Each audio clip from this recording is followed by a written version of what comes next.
10 অক্টোবৰ দিন মানে অ্যাপয়েন্টমেন্ট দিব তাত আমি এনআৰএছে মানে ডিপাৰ্টমেণ্টে তেওঁলোকৰ কিছুমান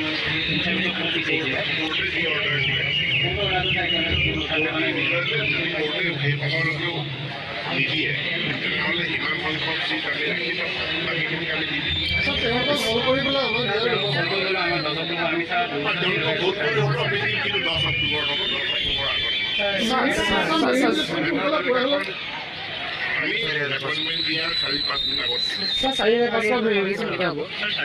4,500 এই 5,500 ফাইনেল মেৰিট লিষ্ট নোহোৱালৈকে 4,500 ডকুমেণ্ট ভেৰিফিকেশ্যন নহ'ব কাৰণ ইয়াতে 5,500 যিসকলে আবেদন কৰিছে তেওঁলোকে 4,500টো আবেদন কৰিছে গতিকে এখন মেৰিট লিষ্ট ওলাই যোৱাৰ পাছত সেই নামখিনি আমি 4,500ৰ পৰা আউট কৰিম